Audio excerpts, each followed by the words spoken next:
جو دھرنوں کی تاریخ ہے نا، وہ سیاست کے ساتھ وہ بڑی اس کی ایک لمبی تاریخ ہے. حال ہی میں ایک جماعت فیض آباد آ کے دھرنا دیتی ہے، ٹی ایل پی مذہبی سیاسی جماعت ہے. اس نے ماضی میں بھی ایک دھرنا دیا تھا، اور جب بھی وہ دھرنا دیتی ہے یا کوئی بھی دھرنا ہوتا ہے نا، تو اس کا اسٹیبلشمنٹ کے ساتھ لنک جوڑا جاتا ہے کہ جی وہ بلاتے ہیں اور وہی ان کو واپس بھیج دیتے ہیں. ابھی بھی جو دھرنا آیا ہے وہ چند دن ایک دم اچانک وہ آئے ہیں اور ایک دم وہ چلے گئے.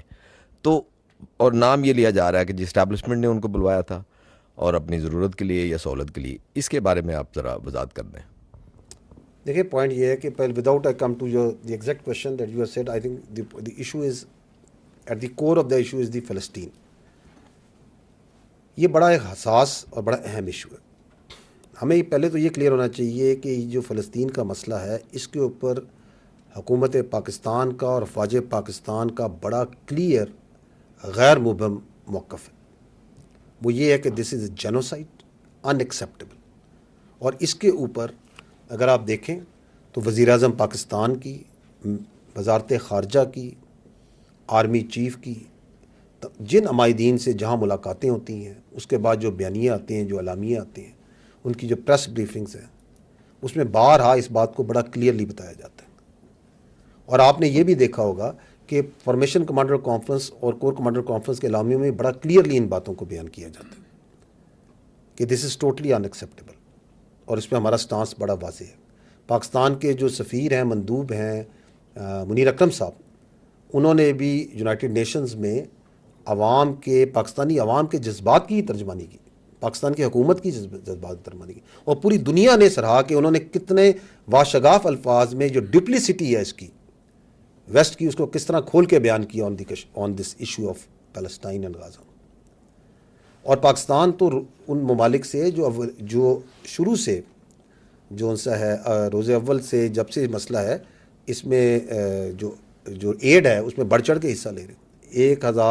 1100 میرا خیال ہے ٹن سے زیادہ، 1118 ٹن ہم ایڈ بھجوا چکی ہے حکومت پاکستان غازہ میں. اور آرمی چیف کی ملاقات ان سے بھی ہوئی، امبیسڈر سے بھی ہوئی، یو این سیکرٹری جنرل سے جب ہوئی، اور امام کعبہ سے بھی ہوئی، اور جن سے بھی ملتے ہیں تو فلسطین کے مسئلے پہ ہمیشہ very clear and openly stance وہ بات کرتے ہیں.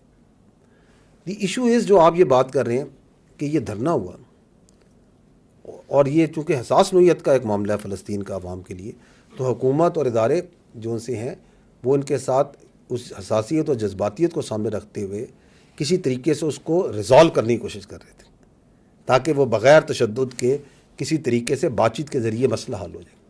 And in the meanwhile جو فیک نیوز اور پروپیگنڈا شروع ہو گیا کہ یہ، جس طرح ابھی آپ نے اشارہ کیا کہ یہ ادارے نے خود لا کے اس کو بٹھایا، پتہ نہیں کس مقصد کے لیے بٹھایا. کل اگر جماعت اسلامی غازہ کے اوپر آ کے بیٹھے گی اور دھرنا دے گی تو آپ کہیں گے کہ یہ بھی فوج نے آ کے بٹھایا. کوئی اور پروٹیسٹ پاکستان میں ہو تو یہ بھی فوج کروا رہی ہے.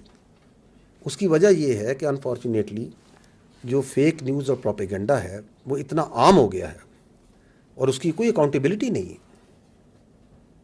آپ کچھ جس کا دو جلد چاہتا ہے وہ کہہ دیتا ہے.